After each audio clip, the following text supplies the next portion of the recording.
الحمد لله رب العالمين والصلاة والسلام على أشرف الأنبياء والمرسلين أما بعد فأعوذ بالله من الشيطان الرجيم من همزه ونفخه ونفثه بسم الله الرحمن الرحيم رب اشرح لي صدري ويسر لي أمري واحلل عقدة من لساني يفقه قولي اللهم انفعنا بما علمتنا وعلمنا ما ينفعنا وزدنا علما فبشر عباد الذين يستمعون القول فيتبعون أحسنه أولئك الذين هداهم الله وأولئك هم أولو الألباب أعوذ بالله من الشيطان الرجيم بسم الله الرحمن الرحيم فلولا كان من القرون من قبلكم أولو بقية ينهون عن الفساد في الأرض إلا قليلا ممن أنجينا منهم کیوں نہ ہوئے من القرون بستیوں میں سے من قبلکم تم سے پہلے،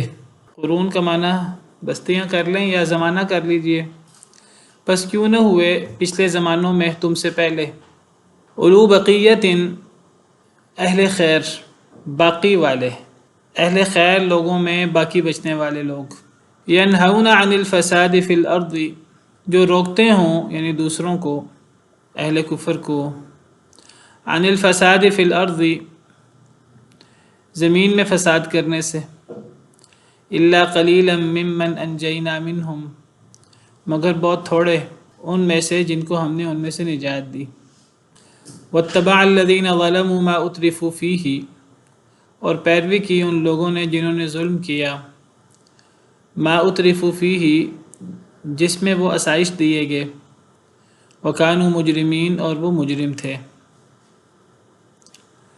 فلولا كان من القرون من قبلکم پس کیوں نہ ہوئے زمانوں میں تم سے پہلے پچھلے زمانوں میں، پچھلی قوموں میں ایسے لوگ کیوں نہ ہوئے اولو بقیت جو باقی ہوں، یعنی نیک لوگوں میں سے باقی لوگ، اولو بقیہ سے مراد اچھے لوگ ہیں، اہل خیر ہیں۔ پچھلے قوموں میں ایسے اچھے لوگ کیوں نہ ہوئے، ینہون عن الفساد فی الارض کہ وہ روکتے ہوں لوگوں کو زمین میں فساد کرنے سے، الا قلیلا مگر بہت تھوڑے، ممن انجینا منہم ان میں سے جنہیں ہم نے نجات دی۔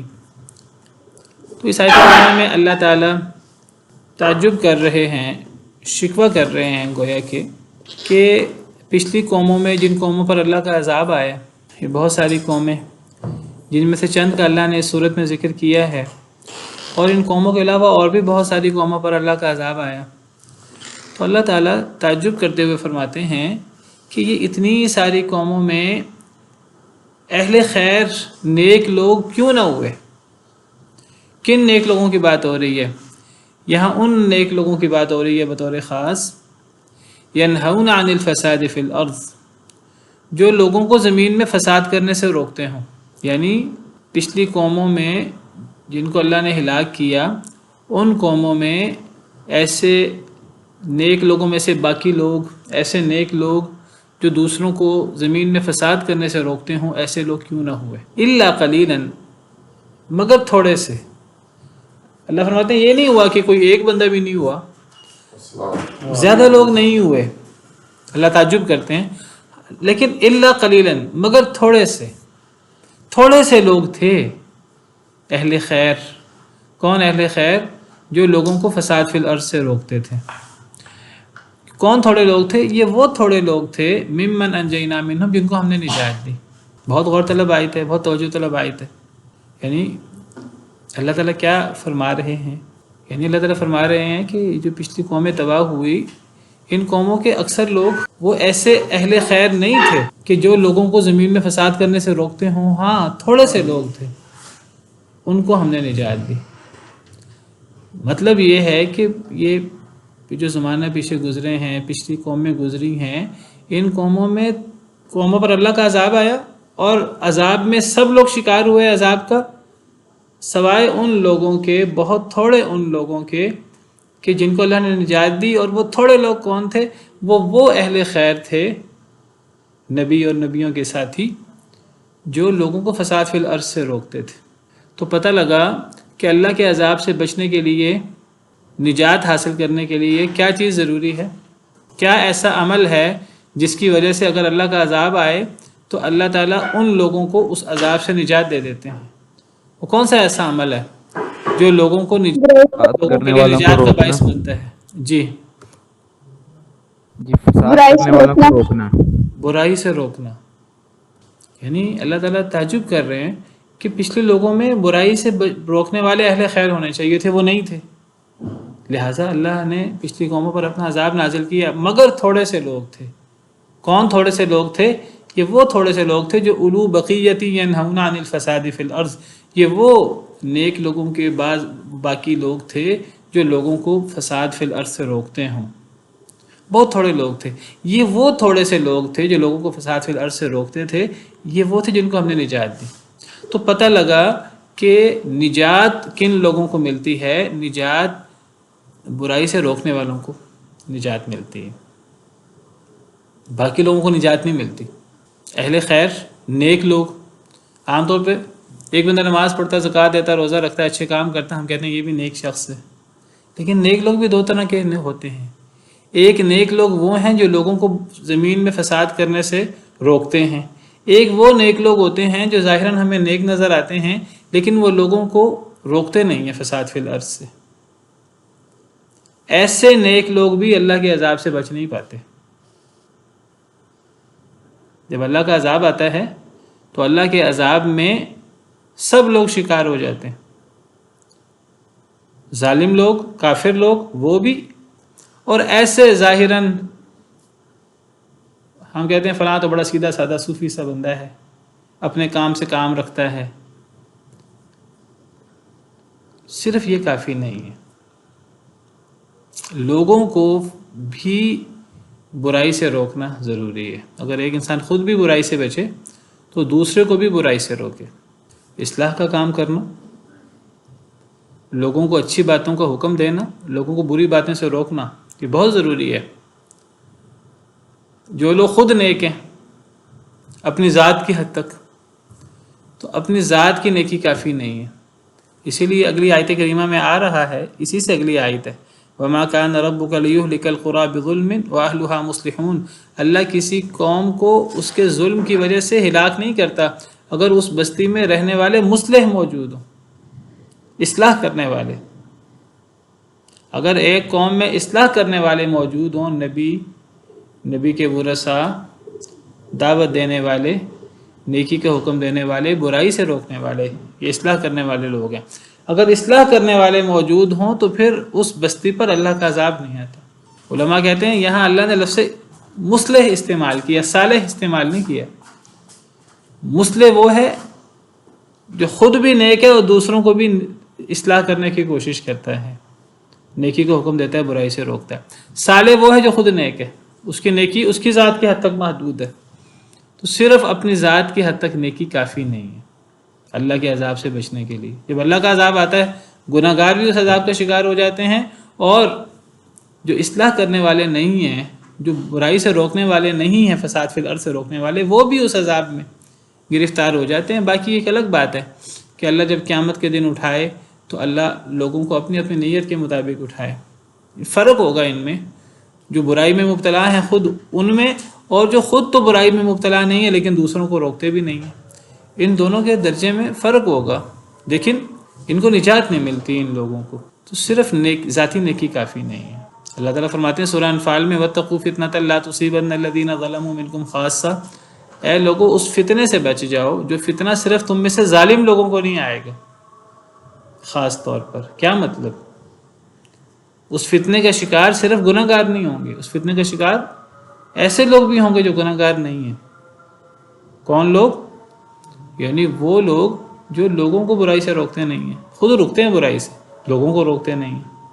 اللہ کی طرف سے ایک فتنہ، ایک عذاب عمومی تب آتا ہے جب ایک قوم میں برے لوگ بہت زیادہ ہو جائیں اور جو اچھے لوگ ہیں، اچھے لوگ روکنے والے نہ ہوں، امر بالمعروف نہی عن المنکر ختم ہو جائے ایک قوم میں، برائی سے روکنے والے موجود نہ رہیں، چاہے وہ خود برائی سے روکیں۔ کچھ لوگ ہیں جو گناہوں میں، ظلم زیادتی میں مبتلا ہیں، کچھ لوگ ہیں جو خود تو گناہ نہیں کرتے لیکن وہ روکتے بھی نہیں ہیں، تو پھر ایسے معاشرے پر عذاب آ جاتا ہے۔ بالعموم ایسا معاشرہ اللہ کے عذاب کا شکار ہو جاتا ہے۔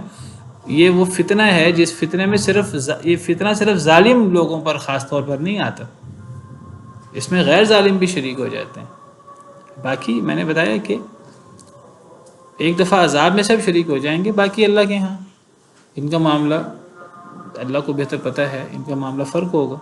خود نیک ہونے کے ساتھ دوسروں کو نیکی کا حکم دینا، برائی سے روکنا، اصلاح کرنا ضروری ہے۔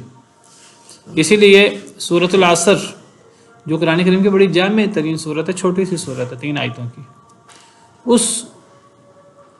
اس صورت میں اللہ تعالیٰ نے کامیاب لوگوں کے بارے میں بتایا ہے، قسم کھا کر۔ کامیاب لوگ کون ہیں؟ زمانے کی قسم، سارے کے سارے انسان خسارے میں۔ اس خسارے سے کون مستثنا ہے؟ اس خسارے سے مستثنا صرف وہ لوگ ہیں الا الذین آمنوا وعملوا الصالحات وتواصوا بالحق وتواصوا بالصبر، یہ لوگ مستثنا ہیں اس خسارے سے۔ یہ کون لوگ ہیں؟ یہ وہ لوگ ہیں جو ایمان بھی لائے، زبان سے دعویٰ بھی کیا، وعملوا الصالحات اعمال سے اس دعوے کا ثبوت بھی دیا، دل میں بھی تصدیق موجود ہے، زبان سے اقرار بھی ہے، عمل سے ثابت بھی کیا انہوں نے، لیکن یہ اپنی ذات کی حد تک نہیں ہے۔ وتواصوا بالحق، دوسروں کو بھی حق کی تلقین کرتے ہیں، اور پھر جو مشکلات آتی ہیں دوسروں کو دعوت دینے کی وجہ سے اس پر پھر صبر بھی کرتے ہیں۔ وتواصوا بالصبر، دوسروں کو صبر کی تلقین بھی کرتے ہیں۔ بہت جامع صورت ہے، چھوٹی سی صورت ہے، بہت جامع۔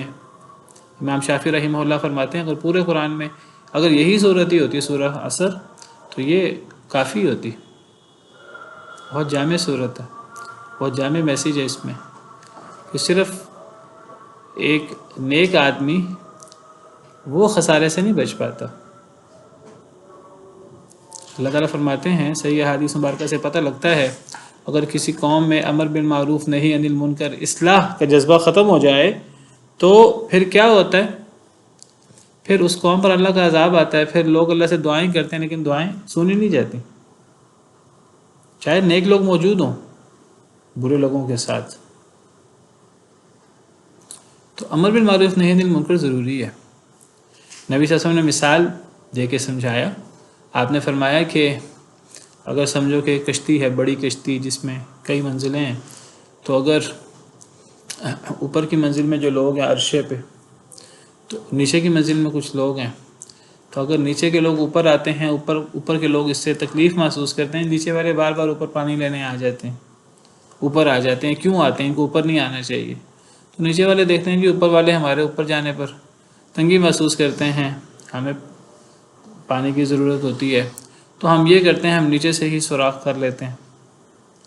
تو اگر نیچے کے لوگ سوراخ شروع کر دیں نیچے سے، کشتی کے اندر، جہاز کے اندر ٹھوکا ٹھاکی جب شروع کریں، اب اوپر کے لوگوں کو کیا چاہیے؟ وہ نیچے کے لوگوں کو روکیں اور ان سے کمپرومائز کریں، ہاں ہاں تم اوپر سے آگے پانی لے لیا کرو، تمہیں یہ ٹھوکا ٹھاکی کر کے جہاز کے اندر سوراخ نہیں کرنا۔ اگر اوپر والے نیچے والوں کو روک لیں گے تو اوپر والے بھی بچ جائیں گے، نیچے والے بھی بچ جائیں گے۔ آپ سمجھے، نیچے والے وہ خود برے نہیں ہیں، برے اصل میں اوپر والے ہیں کہ وہ نیچے والوں کو اوپر نہیں آنے دیتے۔ تو اب نیچے والے جو ہیں وہ کہتے ہیں ہم نیچے سے ہی، اب نیچے والے سوراخ کر رہے ہیں، اوپر والے کہیں سوراخ تو نیچے والے کر رہے ہیں، وہ غلط کام کر رہے ہیں، ہم تو غلط کام نہیں کر رہے، اوپر والے کہیں۔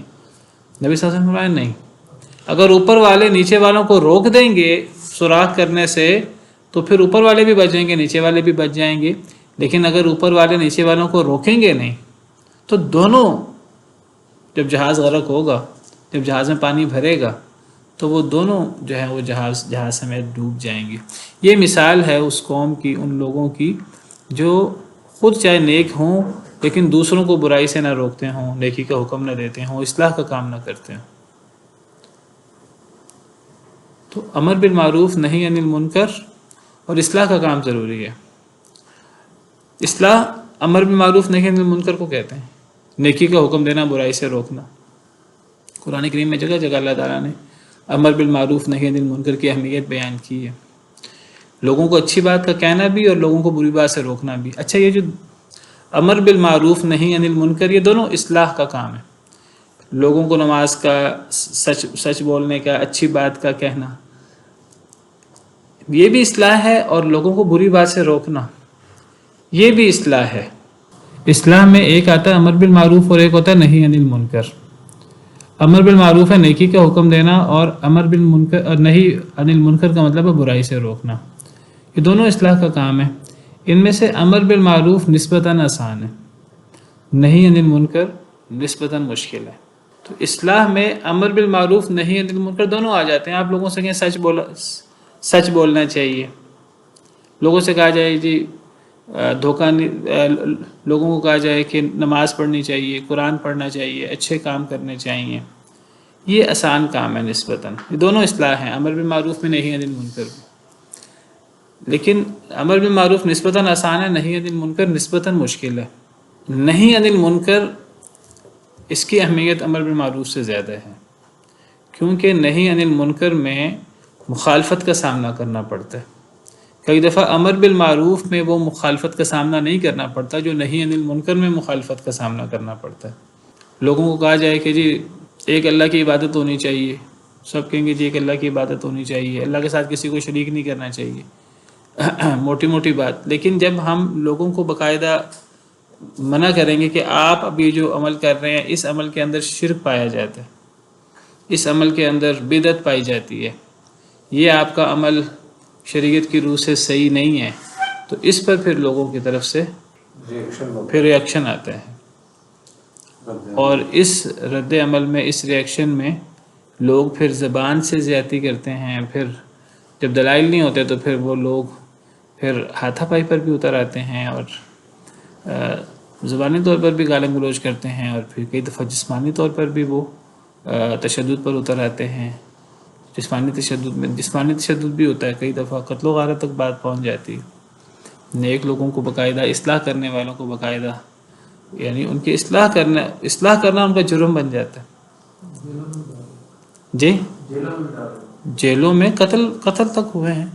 اللہ تعالیٰ نے فرمایا یہود کے بارے میں افکلما جاءکم رسول بما لا تہوی انفسکم استکبرتم، کہ تمہارے پاس جب بھی رسول آیا وہ چیز لے کر جو تمہارے دلوں کو پسند نہیں آئی، ففریقا کذبتم، تو رسولوں کے ایک گروہ کو تم نے جھٹلا دیا، وفریقا تقتلون، اور ایک گروہ کو تم قتل کر دیتے تھے.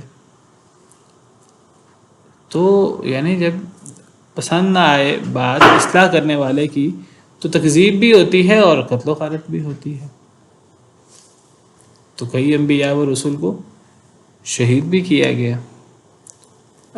سیدنا زکریہ علیہ السلام ہے، سیدنا یحییٰ علیہ السلام ہے، سیدنا عیسیٰ علیہ السلام کو شہید کرنے کی سازش کی گئی، وہ اللہ تعالیٰ نے ان کو بچا لیا، اٹھا لیا آسمانوں پر. تو نہی عن المنکر کا یہاں ذکر ہے، یہاں امر بالمعروف کا ذکر نہیں ہے. یہاں امر بالمعروف نہی عن المنکر میں سے نہی عن المنکر کا ذکر ہے. اللہ فرماتے ہیں کہ جو پچھلی قومیں تباہ ہوئیں ان قوموں میں ایسے نیک لوگ کیوں نہ ہوئے جو لوگوں کو فساد سے روکتے ہوں، بری چیز سے روکتے ہوں. یہاں یہ نہیں کہا جو لوگوں کو نیکی کا حکم دیتے ہوں، حالانکہ وہ بھی اصلاح ہے لیکن وہ نسبتاً آسان ہے. ایک بندہ لوگوں کو اچھی بات کا کہے ہمیشہ، لوگ سمجھتے ہیں یہ بے ضرر بندہ ہے، لیکن جب لوگوں کو برے عقائد سے اور لوگوں کو بدعات سے اور خرابیوں سے روکا جائے گا، اس وقت پھر لوگ رد عمل دیتے ہیں، وہ زیادہ مشکل ہوتا ہے. اور جب ایسے لوگ ہوتے ہیں تو پھر ایسے لوگوں کی وجہ سے اللہ عذاب کو ٹال دیتے ہیں، ایسے لوگوں کی وجہ سے اللہ نجات دے دیتے ہیں. ایسے لوگوں کو، جو لوگ یہ کام نہیں کرتے نہی عن المنکر کا، تو عذاب میں کئی دفعہ ایسے لوگ بھی شریک ہو جاتے ہیں. جی یہ جو آپ نے ذکر کیا یہ تو ایمان کا اعلیٰ درجے والے لوگوں کا مطلب ہے نا، جو اس میں دوسرا اور تیسری جو اس قابل نہیں ہے، جو اتنی طاقت نہیں، الا الذین آمنوا وعملوا الصالحات وتواصوا بالحق وتواصوا بالصبر. کہ ایمان کا اعلیٰ نہیں کہ آپ سختی سے کسی کو روکنے اور سختی کی بات ہے، روکنے میں سختی کی بات نہیں ہے. روکنے میں یہ نہیں کہ آپ ہاتھ سے روکتے ہیں، روکنے میں یہ بھی ہے آپ زبان سے روکیں. تو اس کا رد عمل تو اس کا بھی یہ نہیں ایمان کا اعلیٰ درجہ ہے، یہ ایسی بات نہیں ہے، یہ تو یعنی یہ تو تقاضا ہے اللہ کا، کیونکہ اللہ فرماتے ہیں ہر شخص خسارے میں ہے، اس خسارے سے بری کون ہے؟ الا الذین آمنوا صرف نہیں ہے، یہ ساری شرطیں ہیں خسارے سے نکلنے کے لیے: ایمان، عمل صالح، نیکی کا حکم دینا، حق کا حکم دینا، اور صبر۔ صبر کا ذکر کیوں کیا حق کے ساتھ؟ یا حق کے حکم حق کی وصیت کرنے سے مراد نیکی کا حکم دینا بھی ہے، برائی سے روکنا بھی ہے، دونوں مراد ہیں۔ اور زیادہ تر برائی سے روکنے پر پھر رد عمل کا سامنا ہوتا ہے، پھر اس پہ صبر، ایک دوسرے کو صبر کی تلقین، تو صبر کا ذکر بھی اسی لیے ہے کہ یہ جو تواصی بالحق ہے، اس امر بالمعروف نہی عن المنکر میں مخالفت ہوتی ہے، اور وہ کبھی وہ زبان سے ہوتی ہے، کبھی وہ ہاتھوں سے ہوتی ہے، تو اس میں صبر بھی کرنا پڑتا ہے۔ تو اس لیے اس میں چاروں چیزوں کا ذکر ہے، اور یہ کوئی ہم یہ کہ یہ اعلیٰ درجہ ہے، یہ اعلیٰ درجہ نہیں ہے، یہ تقاضا ہے دین کا، مشکل ہے لیکن۔ تو امر بالمعروف نہی عن المنکر یہ ایک اصطلاح سمجھی جاتی ہے، لیکن یہ بھی دو مرتبے ہیں اصل میں، ان دو مرتبوں میں زیادہ مشکل، زیادہ اہم نہی عن المنکر ہے۔ اور یہاں دیکھیے اللہ تعالیٰ نے نہی عن الفساد کا ذکر کیا، جو نہی عن المنکر ہے۔ اللہ نے فرمایا کہ صرف وہ نہیں، فساد سے روکنے والے لوگ ایسے تھے جن کو اللہ نے نجات دی، باقی لوگوں کو اللہ نے نجات نہیں دی۔ رشتہ داریاں ختم کر لیتے ہیں لوگ، دیکھیے وہ پھر اللہ کے لیے یہ چیزیں برداشت کرنی پڑتی، بہت چھوٹی چیز ہے رشتہ داری ختم کرنا، دشمنی۔ یعنی آپ دیکھیے کہ صحابہ کرام رضوان اللہ علیہم اجمعین میں، یعنی قریش کہتے تھے کہ یہ محمد صلی اللہ علیہ وسلم، ہم کہتے ہیں انہوں نے آ کر بھائی کو بھائی کا دشمن بنا دیا، باپ کو بیٹے کا دشمن بنا دیا۔ دشمنی نہیں ہے اصل میں، مسلمان تو دشمنی نہیں کرتے، مسلمان تو اسلام کا اعلان کرتے ہیں، وہ جو مخالفین ہیں وہ دشمنی پر، تشدد پر اتر آتے ہیں۔ جب وہ تشدد پر اتر آتے ہیں اور پھر تشدد میں جب وہ آمنے سامنے اور جہاد کی اور قتال کی صورت بن جاتی ہے، جب جہاد اور قتال کی صورت بنے، پھر تو اسلام تو پھر دیکھتا ہے مسلمان کون ہے، پھر تو اس میں یہ نہیں دیکھا جاتا کہ فلاں کا باپ کون ہے، فلاں کا بھائی کون ہے، وہاں تو پھر یہ ہے کہ اب مسلمان کا دوست ہے، مسلمان کی دوستی مسلمان سے ہوگی، کافر سے نہیں ہوگی، مسلمان کی ہمدردیاں مسلمان سے ہوں گی، کافر سے نہیں ہوں گی، چاہے وہ باپ کیوں نہ ہو، چاہے وہ بھائی کیوں نہ ہو۔ اگر لڑائی کی نوبت آ جائے تو، جنگ کی نوبت آ جائے تو مسلمان آفینس نہیں کرتا، وہ تو وہاں سے آفینس ہوتا ہے، رد عمل وہاں سے آتا ہے۔ دیکھیے ہمارے دین میں تو یعنی دعوت کا کام ہے نا، دعوت کے کام میں سختی آئی نہیں، دعوت دینی ہے، حق بات کا اعلان کرنا ہے، بلاغ کرنا ہے، یہ ذمہ داری ہے۔ فذکر انما انت مذکر لست علیہم بمسیطر، سختی کرنی نہیں ہے، لست علیہم بجبار، آپ ان پہ جبر کرنے والے نہیں ہیں، آپ بس انہیں فذکر بالقرآن من یخاف وعید، جو میری ڈانٹ سے ڈرے اسے قرآن سے ڈرائیے۔ تو مسلمان تو دعوت کا کام کرتا ہے، حکمت کے ساتھ، اچھی خیر خواہی کے ساتھ، اور اگر کہیں جدال کی، بحث و مباحثہ کی ضرورت پڑے تو اچھے طریقے سے جدال کرتا ہے۔ جواب میں رد عمل آتا ہے۔ حضرت ابراہیم علیہ السلام نے جب لوگوں کو بتوں کی عبادت سے روکا تو حضرت ابراہیم نے تو جو ہے وہ سختی کا رویہ اختیار نہیں، یہ سختی تو قوم کی طرف سے ہوئی۔ تو جب وہاں سے رد عمل آتا ہے اور وہاں سے آپ کہیں گے جہاد اور یہ چیزیں بھی تب ہوتی ہیں جب وہ لوگ اتنی مخالفت میں آ جائیں کہ وہ لوگ مخالفت میں آ کر لڑائی پہ اتر آئیں۔ تو اللہ کہتے ہیں اگر وہ لوگ لڑائی پہ اتر آئیں تو اب مسلمان بھی بیٹھے نہیں رہیں گے۔ اذین للذین یقاتلون بانہم ظلموا، مسلمانوں کو لڑائی کی اجازت دے دی گئی اس لیے کہ ان پر ظلم ہوا۔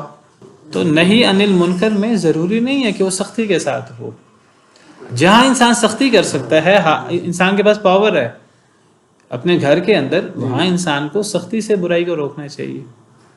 انسان کسی ایسی جگہ پر ہے، مثلا ایک بندہ ایک ملک کا حکمران ہے، تو ایک ملک کا حکمران اگر مسلمان ہو تو اس کو چاہیے کہ وہ اس ملک کے اندر نظام صلاۃ قائم کرے، جو لوگ نماز نہ پڑھیں وہ انہیں دھمکائے کہ آپ کو نماز پڑھنی ہے، جو زکوٰۃ نہ دیں انہیں دھمکائے کہ آپ کو زکوٰۃ دینی ہے۔ بھئی جب دنیا کے ہر معاملے میں وہ سختی کر لیتے ہیں تو اللہ کے حکم میں سختی نہیں کریں گے۔ کوئی ٹیکس نہ دے تو لوگ تو زبردستی لیتے ہیں کہ نہیں لیتے؟ تو پھر اللہ کے نظام میں زکوٰۃ اگر ہوگی تو زکوٰۃ کیوں نہیں سختی سے لی جائے گی؟ سختی سے لی جائے گی۔ اسکولوں میں، کالجز میں یونیفارم ہوتا ہے، اور طور طریقے ہوتے ہیں، اداروں میں سختی سے عمل کرایا جاتا ہے، دنیاوی چیزوں پر سختی سے عمل کرایا جاتا ہے۔ تو جہاں کہیں اگر اختیار ہے تو من رأى منکم منکرا فلیغیروا بیدہ، اس کو ہاتھ سے روکا جائے گا اگر طاقت ہے تو، اگر طاقت نہیں ہے فبلسانہ، تو زبان سے روکا جائے گا۔ زبان سے روکنے کی طاقت تو ہر بندے میں ہوتی ہے، اور اگر اس کی طاقت بھی نہ ہو تو پھر دل سے، لیکن یہ پھر کمزور درجہ ہے، یہ کمزور ترین درجہ ہے دل سے۔ زبان سے روکنا یہ ضروری ہے اگر ہاتھ سے روکنے کی طاقت نہ ہو۔ تو بہرحال نہی عن المنکر بہت اہم ہے۔ ایک اور آیت کریمہ میں وہ جو یہود کا ذکر ہے، اصحاب سبت کا، وہاں بھی پڑھیں، وہاں بھی اللہ نے اصلاح کی اور امر بالمعروف کی بات نہیں کی، وہاں بھی نہی عن المنکر کی بات ہے کہ وہ جو اصحاب سبت کو عذاب آیا تھا، اس عذاب سے نجات کن کو ملی تھی۔ قرآن کریم کی آیات تدبر کرنے کے لیے، غور کرنے کے لیے سورہ اعراف آیت نمبر 165 بلکہ 164 165 آیت نمبر 164 میں اللہ تعالیٰ فرماتے ہیں کہ جب یہود جو دریا کے کنارے رہتے تھے تو ہفتے کے دن میں اب یہ ان کو منع تھا تجارت کرنا، مچھلیاں پکڑنا۔ اب انہوں نے جب ہفتے کے دن اب مچھلیاں زیادہ آتی تھیں، اچھل کر نظر آتی تھیں انہیں، تو انہوں نے اب ہیلا کیا، اور ہیلا کر کے انہوں نے وہ ایسے سوراخ کر لیے کہ وہ ہفتے کے دن وہ مچھلیاں وہاں چلی جاتی، وہاں سے واپس نہ آ سکتی، پھر وہ ان کا شکار کر لیتے باقی دنوں میں۔ تو اب سارے بنی اسرائیل یہ کام نہیں کرتے تھے، زیادہ تر یہ کام کرتے تھے، کچھ ایسے تھے جو یہ کام نہیں کرتے تھے۔ اب جو لوگ یہ کام نہیں کرتے تھے ان میں بھی دو طرح کے لوگ تھے، ایک وہ لوگ تھے جو یہ کام نہیں کرتے تھے، اور جو یہ کام کرتے تھے زیادہ لوگ ان کو روکتے نہیں تھے، روکنے کا فائدہ نہیں ہے، اور دوسرے وہ لوگ تھے جو خود بھی یہ کام نہیں کرتے تھے، دوسروں کو روکتے بھی تھے۔ اللہ نے ان دو لوگوں کا، ان دو گروہوں کا، جو دونوں گروہ یہ کام نہیں کرتے تھے لیکن روکنے والے اور نہ روکنے والے، اللہ نے ان کا ذکر کیا ہے۔ وَإِذْ قَالَتْ أُمَّةٌ مِّنْهُمْ لِمَ تَعِظُونَ قَوْمًا اللَّهُ مُهْلِكُهُمْ أَوْ مُعَذِّبُهُمْ عَذَابًا شَدِيدًا، جب ان میں سے ایک جماعت نے کہا دوسری جماعت کو،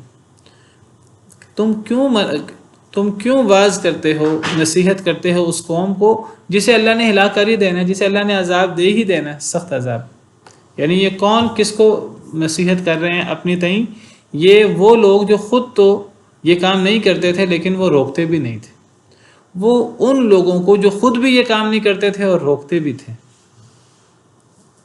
تو یہ دوسرا گروہ تیسرے گروہ کو منع کر رہا ہے کہ تم کیوں اس قوم کو واعظ کرتے ہو، یہ زیادہ لوگوں کو تم کیوں واعظ کرتے ہو، تم بھی واعظ نہ کرو ہماری طرح، اللہ نے اس قوم کو ہلاک کر ہی دینا، اللہ نے انہیں سخت عذاب دے ہی دینا۔ قالو، تو انہوں نے جواب دیا، یہ کون لوگ ہیں جواب دینے والے؟ یہ وہ لوگ ہیں جو روکتے تھے، خود بھی نہیں کرتے تھے اور روکتے بھی تھے۔ انہوں نے کہا معذرۃ الی ربکم ولعلہم یتقون، انہوں نے کہا دو وجہ سے ہم روکتے ہیں، ایک تو وجہ یہ ہے کہ اللہ کے ہاں ہم عذر پیش کر سکیں گے،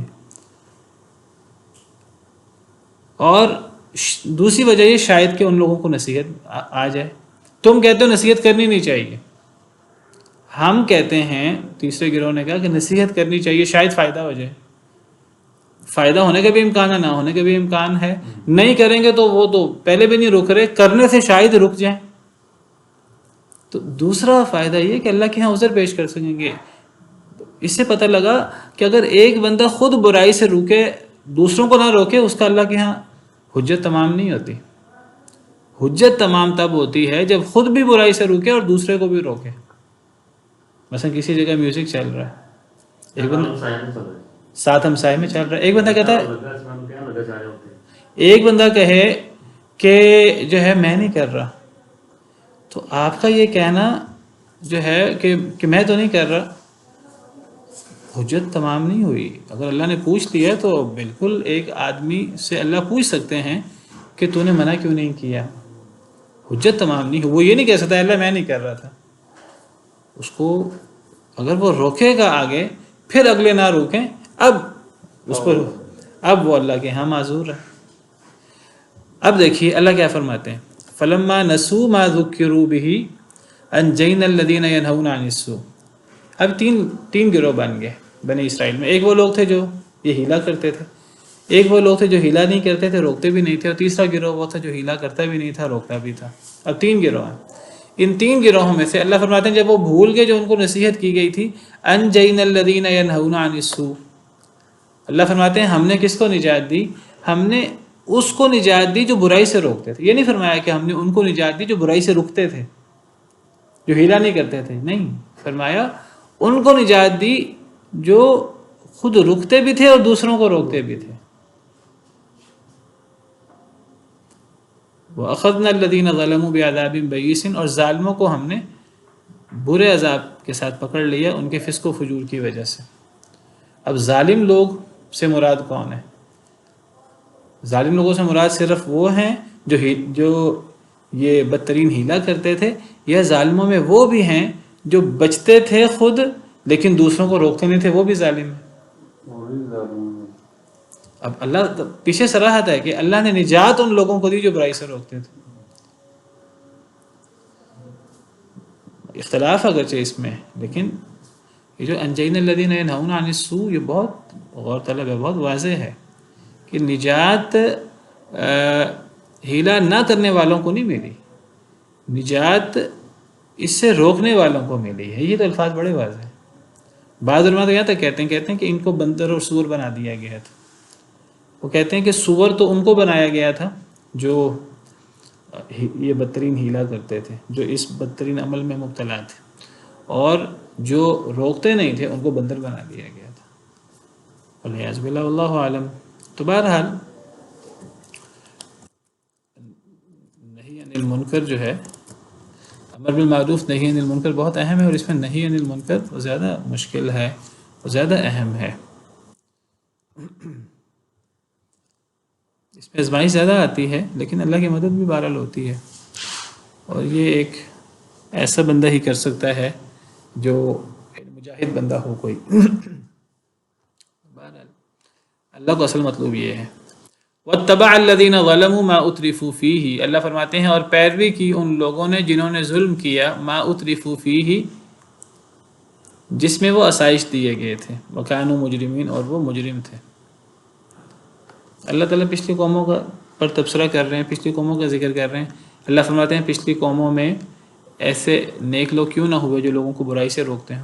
بہت تھوڑے لوگ تھے، ان کو ہم نے نجات دے دی، باقی لوگوں کو ہم نے نجات نہیں دی. پھر اللہ فرماتے ہیں جو پچھلے لوگ تھے، ان پچھلے لوگوں میں سے ظالموں نے کیا کیا؟ ظالموں نے اس چیز کی پیروی کی جس میں وہ آسائش دیے گئے تھے. کیا مطلب یہ ہے کہ اللہ کی نعمتیں آئیں لوگوں پر، لوگ ان نعمتوں کے پیچھے پڑ گئے. جس میں وہ آسائش دیے گئے تھے لوگ اس کے پیچھے پڑ گئے. تو یہ اللہ ظالموں کا ذکر کر رہے ہیں اور ظالموں کا ظلم بیان کر رہے ہیں. تو ظلم کیا ہے کہ انسان نعمتوں کے پیچھے پڑ جائے اور انسان کے لیے سب کچھ نعمتیں ہی رہ جائیں. اس کے لیے دنیا نعمتوں کا نام ہو، آسائشوں کا نام ہو. دنیا آسائشوں کا نام نہیں ہے. اصل میں آسائش کے ساتھ، نعمت کے ساتھ شکر بہت ضروری ہے. شکر کیسے؟ زبان سے اور عمل سے. زبان سے انسان اللہ کا شکر ادا کرے، الحمدللہ کہے، اللہ کا ذکر کرے زیادہ سے زیادہ.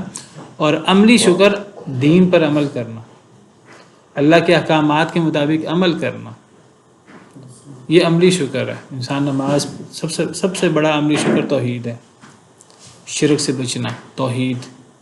پھر انسان نماز پڑھے، زکوٰۃ دے، روزہ رکھے، حج کرے، اللہ کے جو احکامات ہیں، عبادات، معاملات، حقوق اللہ، حقوق العباد، قرآن و حدیث پر عمل کرے. یہ عملی شکر ہے. تو عملی شکر اگر ہو تو پھر انسان نعمتوں والی آزمائش میں کامیاب ہو جاتا ہے.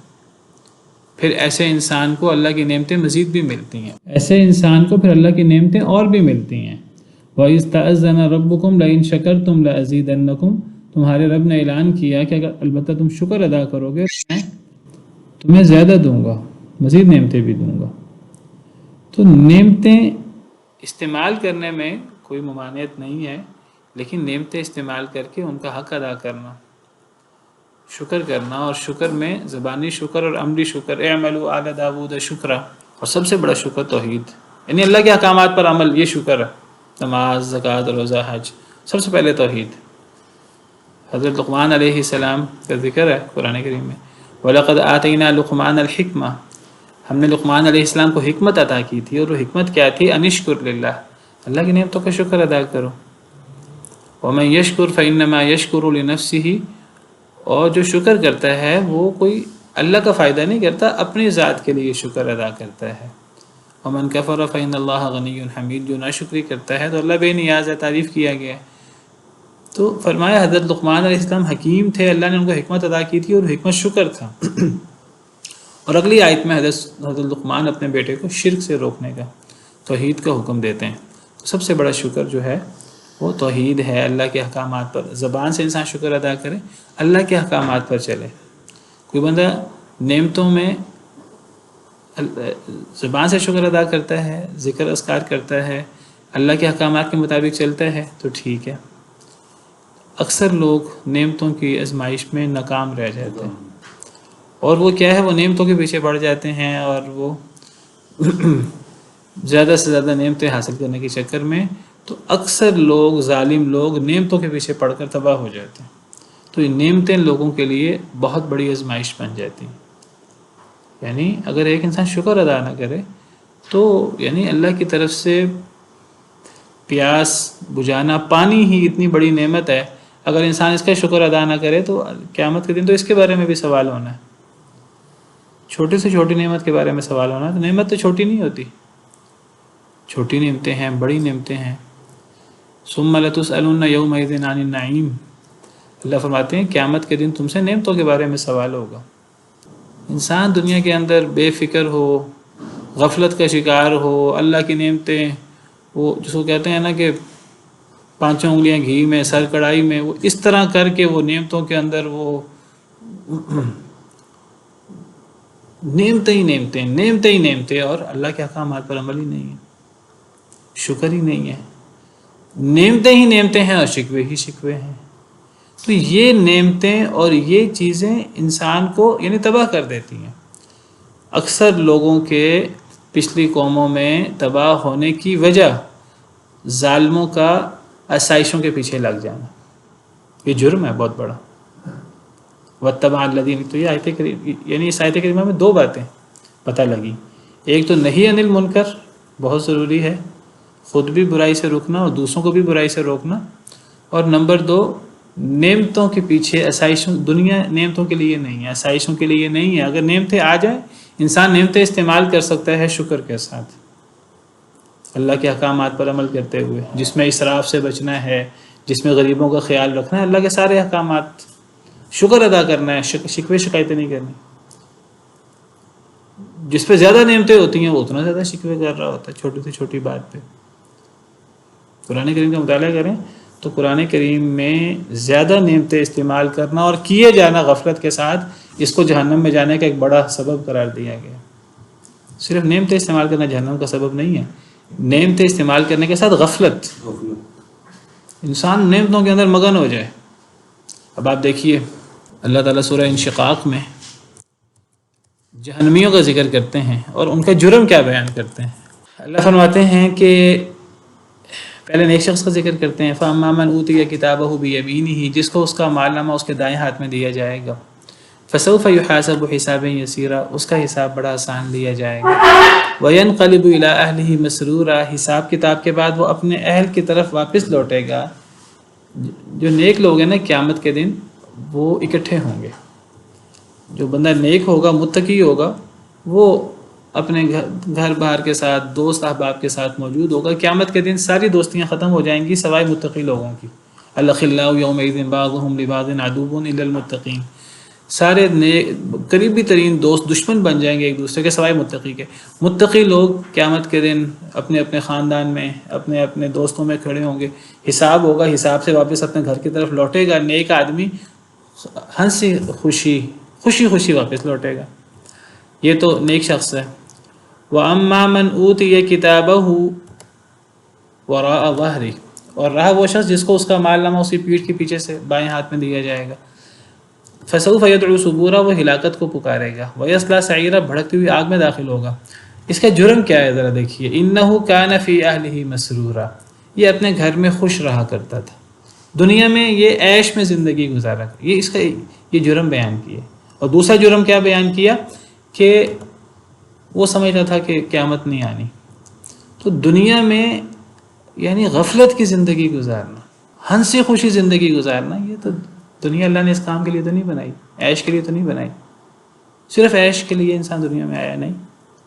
دیکھیے تو یہاں جہنم کے ساتھ عیش کا ذکر ہے.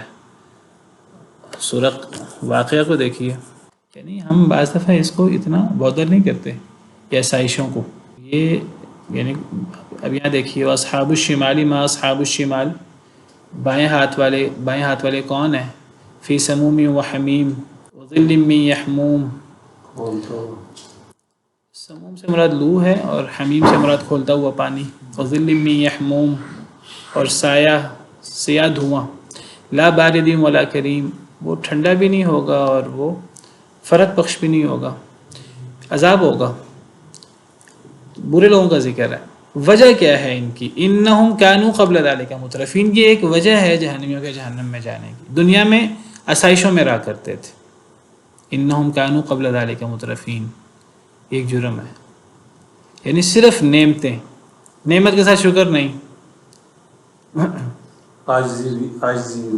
آسائشوں میں رہنا، نعمتوں میں رہنا. اور پھر آگے کہا وَكَانُوا يُصِرُّونَ عَلَى الْحِنْثِ الْعَظِيمِ، اصرار کرتے تھے بڑی قسم پر. یہاں شرک مراد ہے. شرک جو ہے وہ، اور آگے پھر قیامت کا انکار ہے. لیکن دیکھیے جہنم میں جانے کی وجوہات میں سے ایک وجہ دنیا میں آسائشوں میں زندگی گزارنا. ہم سب کہتے ہیں کہ ہمیں آسائشیں چاہیے. بھی آسائش برائے آسائش کچھ نہیں ہے. آسائش کے ساتھ آسائش آزمائش ہے بہت بڑی. ایسے ہی جیسے کوئی بندہ اللہ سے مصیبت مانگے، مصیبت پہ تو آزمائش ہے، آسائش بھی آزمائش ہے. مصیبت کی آزمائش میں صبر، انسان کامیاب ہو گیا. آسائش میں انسان شکر کرے، اور شکر زبان سے اور عمل سے تو انسان کامیاب ہوتا ہے.